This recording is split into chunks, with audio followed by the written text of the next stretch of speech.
여러분, 혈액 검사에서 콜레스테롤이 높다고 들은 뒤 고기를 완전히 끊으신 적 있으십니까? 혈압까지 높으면 삼겹살은 물론이고 소고기, 닭고기, 생선까지 모두 무서워지는 분들이 많습니다. 고기는 기름이니까 아예 안 먹는 게 낫겠지, 이렇게 생각하시죠. 그런데 오늘은 조금 뜻밖의 말씀부터 드리겠습니다. 고지혈증과 고혈압이 있다고 해서 고기를 무조건 끊는 것이 정답은 아니에요. 오히려 고기를 지나치게 피하다가 단백질 섭취가 부족해지면 근육이 빠지고 다리에 힘이 없어지고 쉽게 피곤해질 수 있습니다. 넘어질 위험이 커지고 식사량까지 줄면서 전반적인 건강이 약해지는 분도 계십니다. 반대로 나이가 들수록 고기를 많이 먹어야 힘이 난다는 말만 믿고 기름진 갈비와 삼겹살, 햄과 소시지를 자주 드시면 혈관 건강에 부담이 될 수 있습니다. 그러니 문제는 고기를 먹느냐 먹지 않느냐가 아닙니다.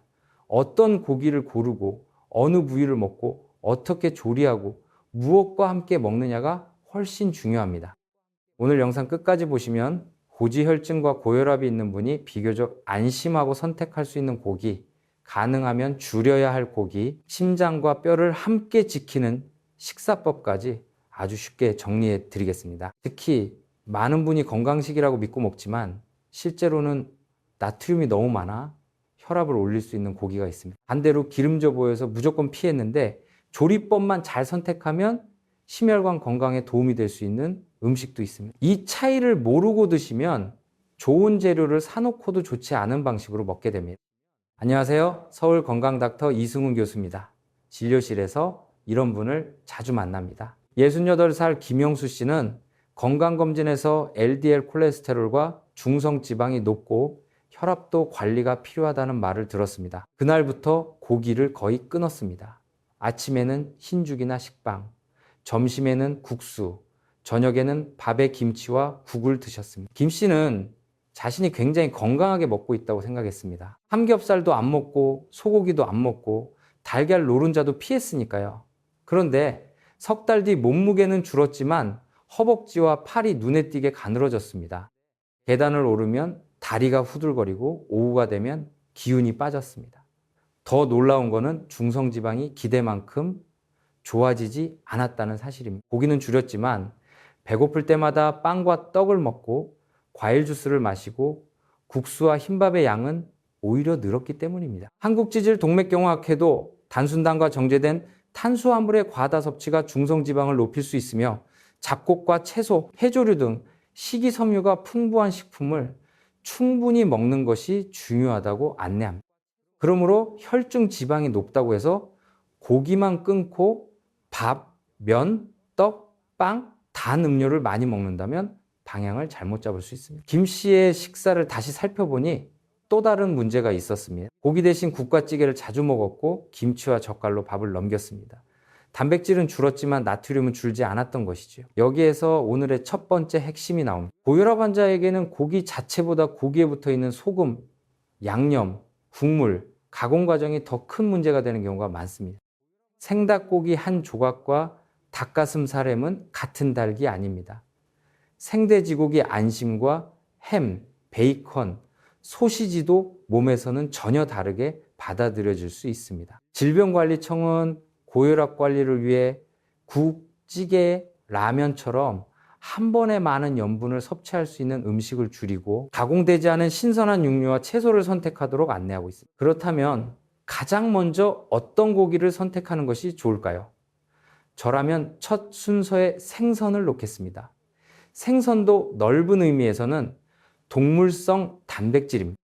특히 고등어, 꽁치, 연어, 정어리처럼 지방이 있는 생선에는 오메가 3지방산이 들어있습니다. 미국 심장협회는 심장 건강을 위한 식사 형태의 하나로 생선, 특히 지방이 있는 생선을 일주일에 2번 정도 먹도록 권고합니다. 여기서 중요한 말은 생선을 먹는다가 아니라 어떤 상태의 생선을 어떻게 먹는다면, 고등어가 몸에 좋다는 말을 듣고 매일 강고등어를 짜게 구워 드시면 혈압 관리에는 불리할 수 있습니다.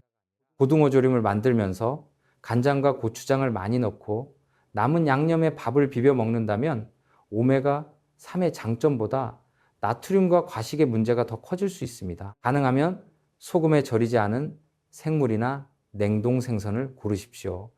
이미 간이 되어 있다면 물에 가볍게 헹구거나 충분히 불려 짠맛을 줄이는 방법도 있습니다. 굽기 전에 소금을 뿌리는 대신 후추, 마늘, 생강, 레몬즙, 식초, 허브를 활용해 보십시오. 팬에 기름을 많이 두르고 튀기듯 굽기보다는 오븐이나 에어프라이어, 찜기를 사용하면 불필요한 기름을 줄일 수 있습니다.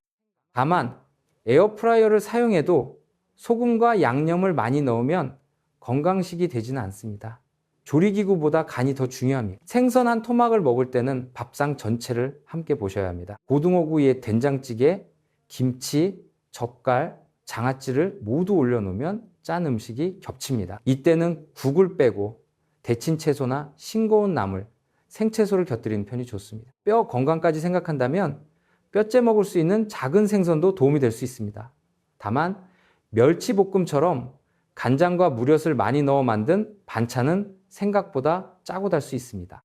마른 멸치는 한번 털거나 살짝 데쳐 짠맛을 줄이고 양념은 최소한으로 사용하십시오. 연어, 고등어, 정어리 같은 일부 생선은 비타민 D 공급원이 될 수 있습니다. 비타민 D는 칼슘 흡수와 뼈 건강에 필요하지만 고기나 생선 한 가지로 뼈에 필요한 모든 영양소를 채울 수는 없습니다. 칼슘이 풍부한 식품과 운동까지 함께 갖추어야 합니다. 교수님, 저는 생선을 별로 좋아하지 않습니다.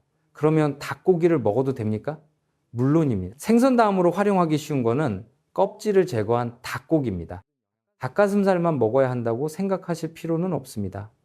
달간심이나 껍질을 벗긴 닭다리살도 양과 조리법을 조절하면 식단에 포함할 수 있습니다. 중요한 것은 껍질과 눈에 보이는 지방을 줄이는 것입니다. 닭껍질은 바삭하게 구우면 맛은 좋지만 지방 섭취가 빠르게 늘 수 있습니다. 백숙을 드실 때도 껍질을 모두 먹고 국물에 소금을 넣어 여러 그릇 마시면 닭고기를 담백하게 먹는 장점이 사라집니다. 삼계탕은 보양식이라는 이미지가 강합니다.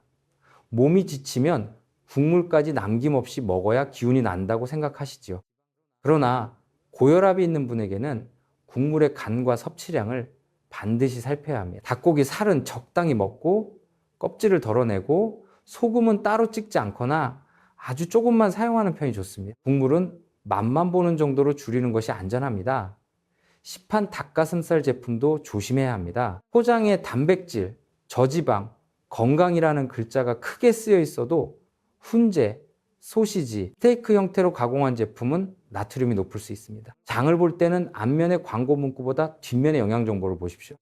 한 팩에 나트륨이 얼마나 들어있는지, 한 팩이 몇 회 제공량인지 확인해야 합니다. 숫자를 비교하기 어렵다면 같은 종류의 제품 두세 개를 나란히 놓고 나트륨이 더 낮고 원재료가 단순한 것을 선택하십시오. 가공식품은 맛과 보존성을 위해 나트륨이 들어가는 경우가 많기 때문에 미국 심장협회도 제품 표시를 확인하고 포화지방과 나트륨이 높은 가공식품을 줄이도록 안내합니다. 닭고기를 가장 간단하게 먹는 방법을 알려드리겠습니다.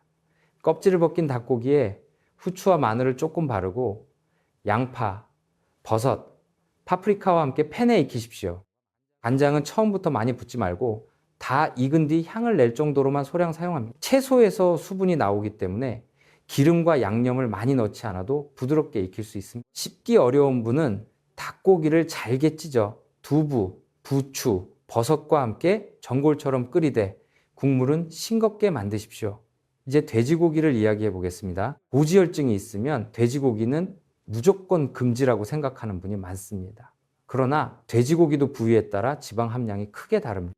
삼겹살, 갈비, 항정살처럼 지방이 많은 부위와 안심, 등심, 뒷다리살처럼 비교적 기름이 적은 부위를 같은 음식으로 보아서는 안 됩니다. 돼지고기를 먹고 싶다면 안심이나 기름을 정리한 등심, 뒷다리살을 먼저 선택하십시오. 마트에서 포장육을 살 때 흰 지방이 두껍게 붙어 있으면 조리 전에 잘라내는 것이 좋습니다. 한 끼양은 익힌 고기를 기준으로 자신의 손바닥 한 장 정도를 출발점으로 생각할 수 있습니다.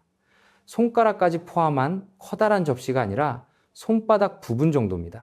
체격과 활동량, 신장 기능, 다른 질환에 따라 필요한 양은 달라지므로 모든 사람이 똑같이 먹어야 한다는 뜻은 아닙니다. 고기를 산처럼 쌓아 먹기보다 접시의 절반은 채소, 나머지는 잡곡밥과 단백질 식품이 차지하도록 구성하면 훨씬 안정적입니다. 미국 심장협회와 미국 국립심폐혈액연구소의 심장건강 식사 지침도 채소, 과일, 통곡물, 생선, 가금류, 홍류를 중심에 두고 지방이 많은 고기를 제한하는 식사 형태를 권합니다. 그렇다면 삼겹살과 갈비는 평생 한 점도 먹으면 안 되는 것일까요?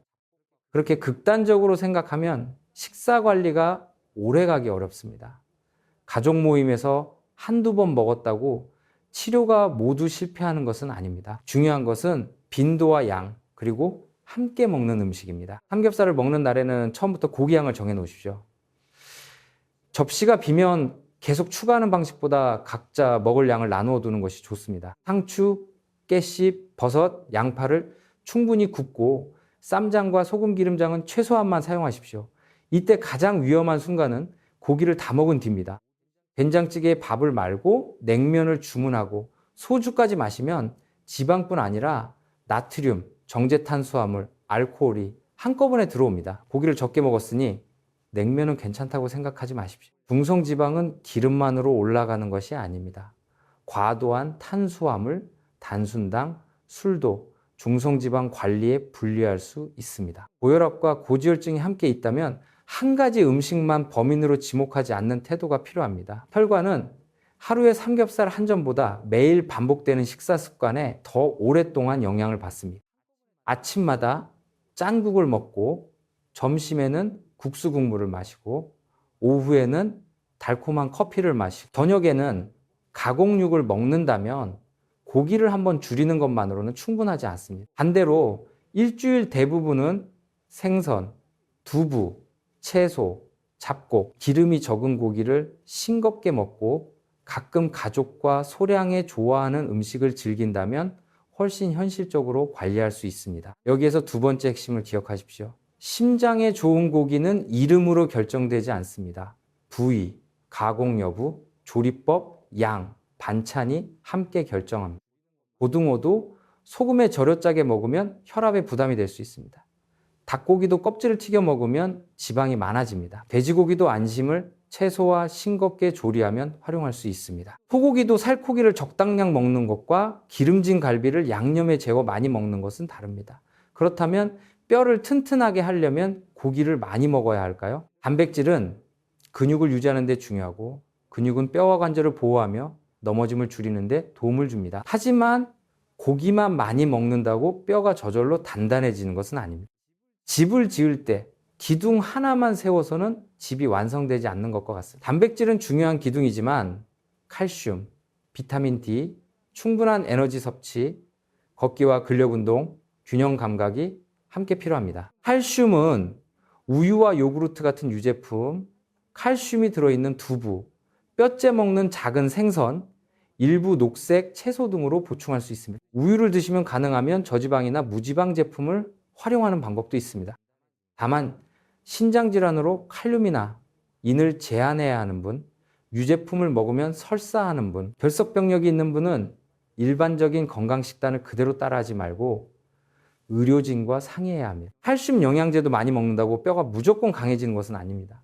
현재 먹는 음식과 약, 신장 기능, 골밀도 상태를 확인한 뒤 필요한지 판단해야 합니다. 미국 국립보건원 자료도 칼슘과 비타민 D 보충제의 효과가 모든 사람에게 똑같지 않음을 설명하고 있습니다. 잔병 치레를 줄이겠다고 고기를 한 번에 많이 먹는 분도 계십니다. 단백질을 먹어야 면역력이 생긴다라는 말을 들었기 때문입니다. 단백질이 부족하면 몸의 회복과 근육 유지에 불리할 수 있는 것은 맞습니다. 그러나 한 끼에 고기를 몰아서 먹는다고 면역력이 즉시 올라가는 것은 아닙니다. 오히려 평소 식사량이 적은 어르신이라면 아침, 점심, 저녁에 단백질을 조금씩 나누어 먹는 편이 실천하기 쉽습니다. 아침에는 달걀이나 무가당 요구르트, 두유, 두부를 활용하고 점심에는 생선이나 닭고기, 저녁에는 콩이나 기름이 적은 육류를 먹는 식으로 분산할 수 있습니다. 여기서 달걀 이야기를 잠깐 하지 않을 수 없습니다.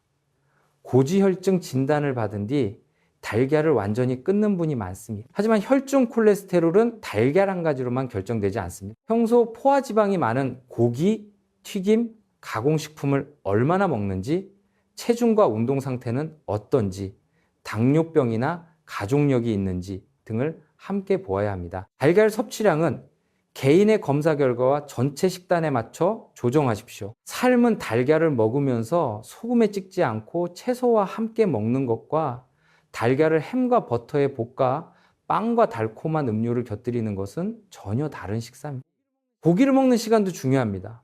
많은 어르신이 아침에는 밥과 김치만 먹고 점심은 국수로 때우고 저녁에 고기를 몰아서 먹습니다. 이렇게 먹으면 낮 동안 단백질이 부족해지고 저녁에는 과식하기 쉽습니다. 특히 늦은 밤 기름진 고기를 많이 먹으면 속이 불편해 잠을 설치고 다음날 아침을 거르게 될 수 있습니다. 고기는 가능하면 낮이나 이른 저녁에 적당량 나누어 드십시오.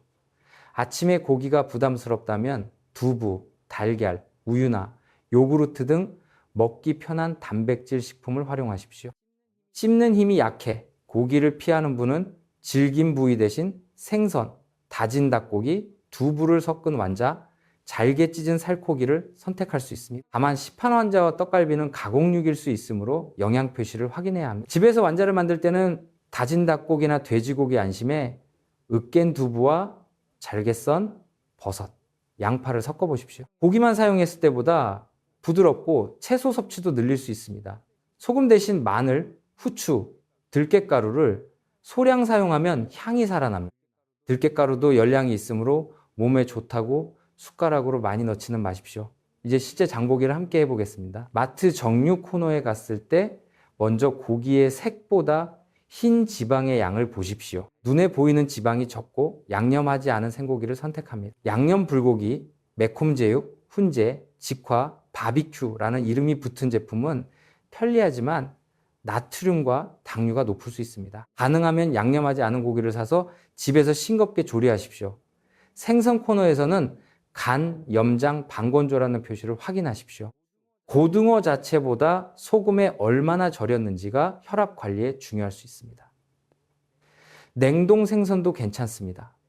냉동이란 이유만으로 영양가가 없는 것은 아닙니다. 다만 튀김옷이 입혀진 생선가스나 양념 소스가 포함된 제품보다 원재료가 생선으로 단순하게 표시된 제품을 고르십시오. 닭고기는 껍질이 제거된 제품을 선택하거나 집에서 껍질을 벗기십시오. 돼지고기와 소고기는 지방이 적은 부위를 고르고 한 번 먹을 만큼 나누어 냉동해 두면 과식을 줄이는 데 도움이 됩니다. 큰 포장을 사면 상할까 봐 한꺼번에 많이 먹게 된다는 분이 있습니다. 구입한 날 바로 한 끼 분량으로 소분하십시오. 눈앞에 있는 양이 줄면 자연스럽게 섭취량도 조절하기 쉬워집니다. 고기를 구울 때 기름이 타며 연기가 날 정도로 굽지 마십시오.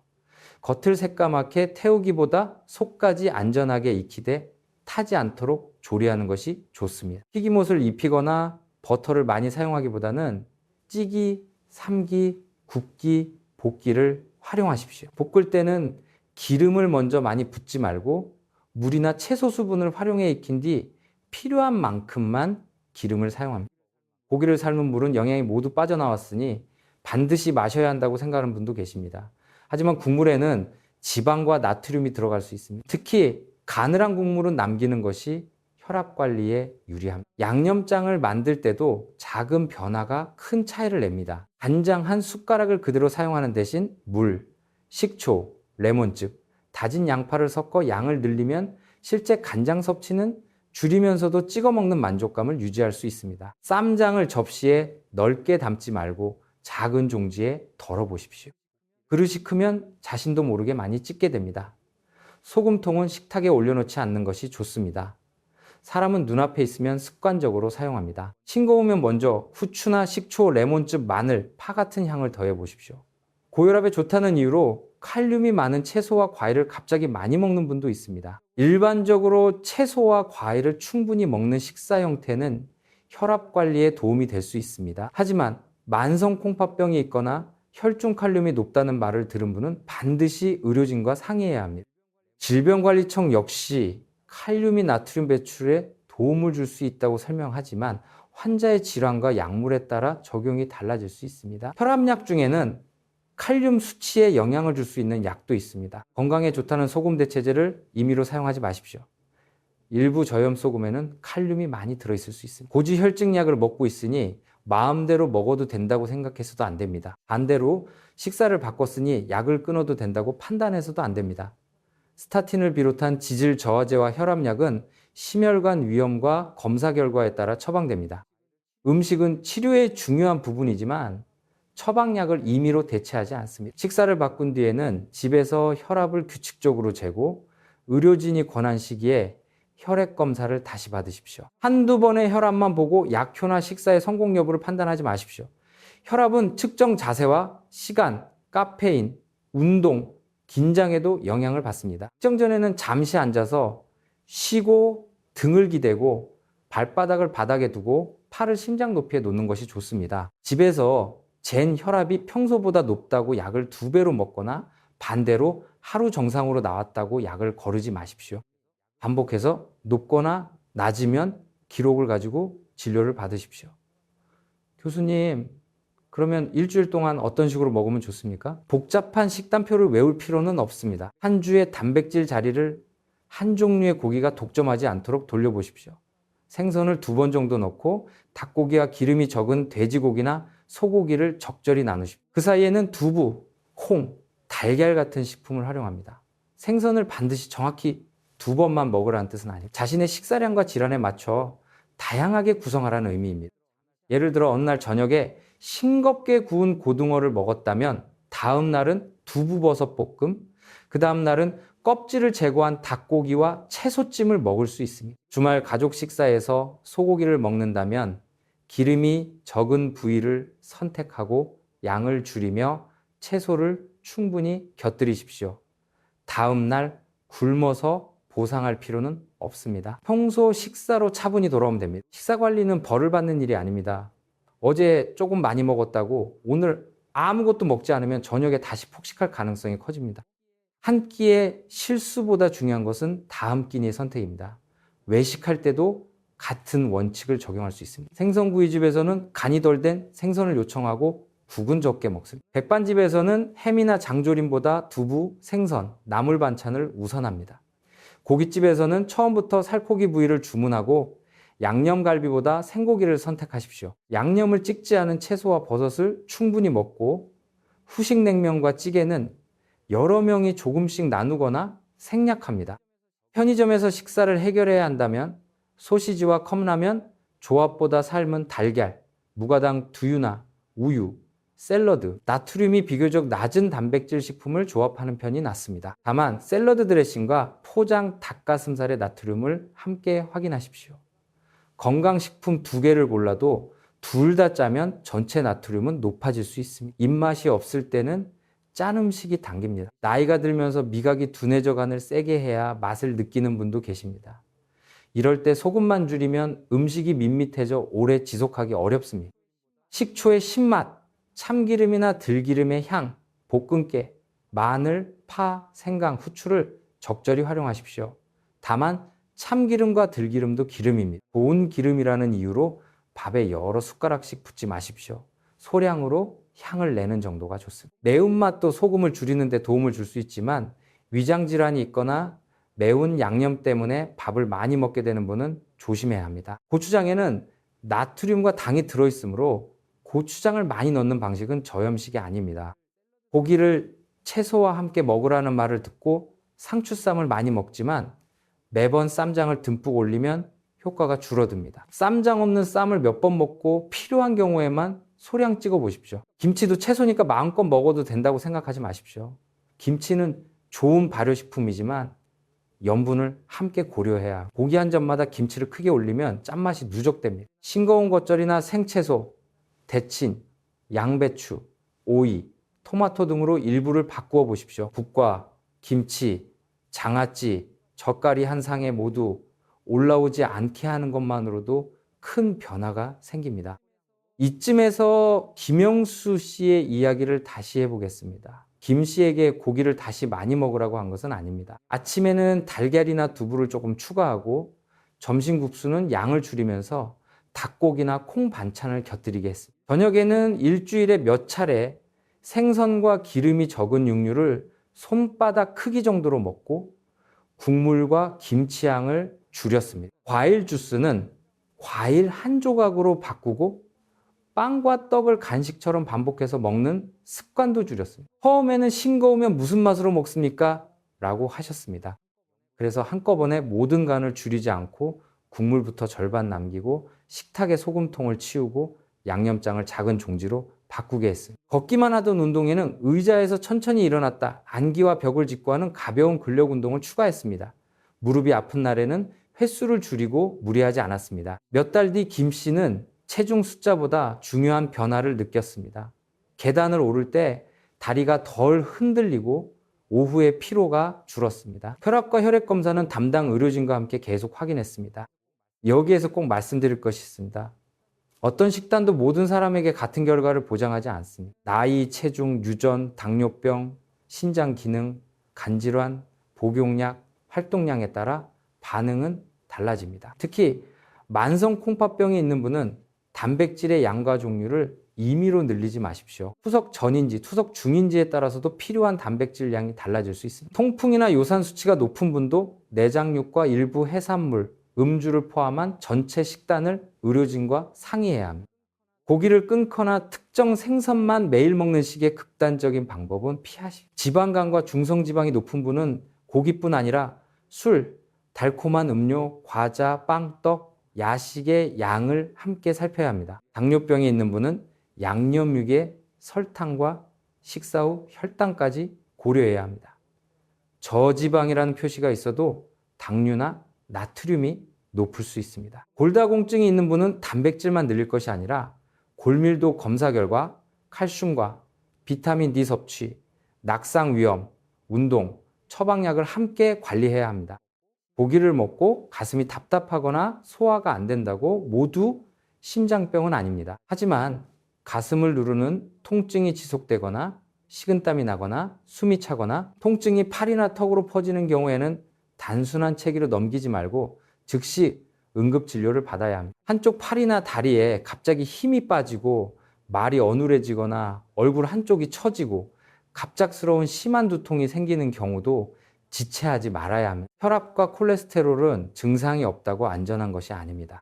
조용히 혈관에 부담을 줄 수 있기 때문에 약과 식사, 운동, 검사를 꾸준히 이어가는 것이 중요합니다. 질병관리청은 고염식, 체중 증가, 신체활동 부족 등이 고혈압 위험과 관련되고 다시 식사와 같은 건강한 식사 형태가 관리에 도움이 된다고 설명합니다. 오늘 말씀드린 내용을 아주 간단하게 정리하겠습니다. 첫째, 고지혈증과 고혈압이 있어도 고기를 무조건 끊을 필요는 없습니다. 근육과 전반적인 영양 상태를 위해 적절한 단백질은 필요합니다.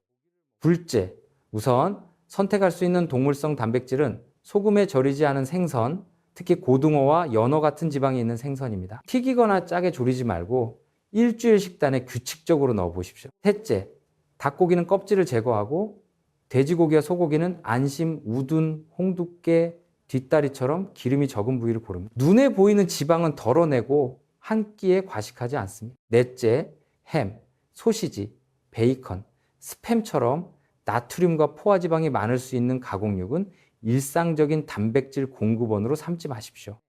다섯째, 고기보다 더 무서운 함정이 양념과 국물일 수 있습니다. 간장, 소금, 쌈장, 젓갈, 찌개, 냉면, 수리, 한 끼에 겹치지 않게 하십시오. 여섯째, 뼈를 위해서는 고기만 먹지 말고 칼슘과 비타민 D가 들어있는 식품, 규칙적인 근력 운동과 걷기, 낙상 예방을 함께 실천해야 합니다. 일곱째, 신장질환, 심장질환, 당뇨병, 통풍, 간질환이 있거나 여러 약을 복용 중이라면 단백질과 칼륨, 나트륨 섭취를 크게 바꾸기 전에 담당 의사나 임상 영양사와 상의하십시오. 여러분의 식탁을 하루아침에 완전히 바꿀 필요는 없습니다. 오늘 저녁부터 고기를 끊는 대신 부위를 바꾸어 보십시오. 국물을 모두 마시는 대신 절반을 남겨보십시오. 큰 양념 그릇을 작은 종지로 바꾸고 가공육 한 끼를 생선이나 두부로 바꾸어 보십시오. 이런 작은 선택이 매일 반복되면 혈관은 그 차이를 기억합니다. 건강한 식사는 맛없는 식사도 아니고 평생 좋아하는 음식을 참는 벌도 아닙니다. 내 몸이 감당할 수 있는 종류와 양, 조리법을 배우는 과정입니다. 고기를 두려워하지 마십시오. 그러나 고기의 이름만 믿지도 마십시오. 소금에 절이지 않은 생선, 껍질을 제거한 닭고기, 기름이 적은 돼지고기와 소고기를 적당량 드십시오. 채소와 잡곡, 두부와 콩, 저지방 유제품을 함께 구성하고 약과 검사는 꾸준히 이어가십시오. 심장은 한 번의 보양식으로 강해지지 않습니다. 뼈도 한 번의 고기 식사로 단단해지지 않습니다. 오늘 한 끼의 작은 선택이 쌓여 앞으로의 다리 힘과 혈관 건강을 만듭니다. 오늘 내용이 도움이 되셨다면 서울 건강닥터를 구독하시고 가족이나 친구 중 혈압과 콜레스테롤 때문에 고기를 무조건 끊고 계신 분에게도 이 영상을 알려주십시오. 여러분의 식탁이 두려움이 아니라 이해와 균형으로 채워지기를 바랍니다. 지금까지 서울 건강닥터 이승훈 교수였습니다. 건강한 식사와 함께 편안하고 힘찬 하루 보내십시오.